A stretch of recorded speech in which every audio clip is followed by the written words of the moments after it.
Good morning, children. How are we all today?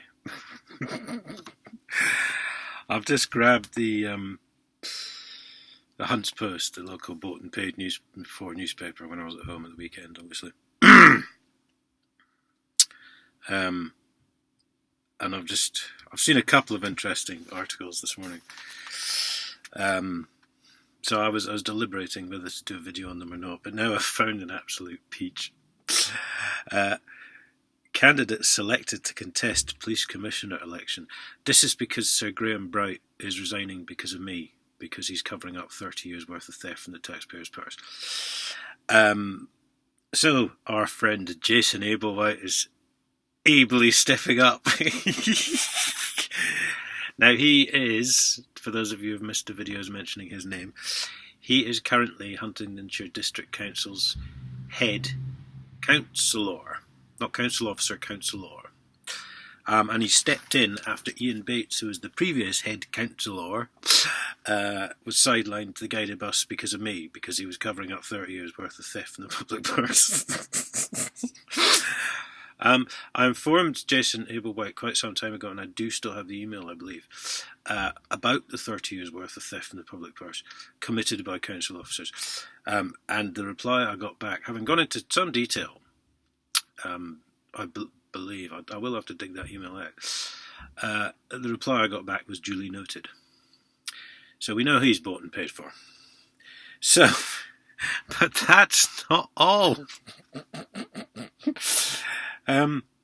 He's going to continue in his post as leader of Huntingdonshire District Council while he campaigns to become Cambridgeshire's next Police and Crime Commissioner. Selected by the Tories, blah, blah, blah.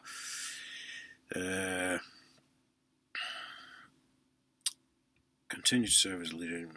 God, this paper's boring. He's also, here we go. He is also chairman of the Cambridgeshire and Peterborough Police and Crime Panel, which I didn't know actually. So, any complaints you make about the police, he looks at as part of the Police and Crime Panel. And interestingly, I posted up a video straight onto Facebook. I don't know whether it's come up on my YouTube page or not, because I didn't like it, I don't think. So I posted up a YouTube. There's a bloke in Cambridge called Richard Taylor who does a lot of good work, and he was one of the first to start taking cameras into these councillors' meetings and so on. And he was at the town hall or wherever it was for some reason, and there was a closed meeting of the Police and Crime Panel. The door was locked and he wasn't allowed in. And the security was physically blocking him from getting in. And then someone came out who obviously had had dealings with before, because they seemed to know each other. And he was told that he wasn't allowed into the meeting of the Police and Crime. So that's how open and democratic they are. So he's honoured to be selected, yada, yada, yada. So that's, I mean, make of that what you will. You know, even if there wasn't all this furor going on about the missing money and etc. and so forth, there's a guy who's the head councillor. He's also the chairman of the Police and Crime Panel, and now he's running for Police Crime Commissioner. So how is there any... There's never going to be any transparency there, is there? There's never going to be... Because if he already knows about a situation and he's already covering it up, and then it goes to either the... Let's assume he wins, the PCC or the Police and Crime Panel. Well, how... That's, you know... That's not really what the system's supposed to be about, is it? So that's quite fantastic. I'm sure Mr. Ablewhite will be hearing from me on many occasions should he win that election.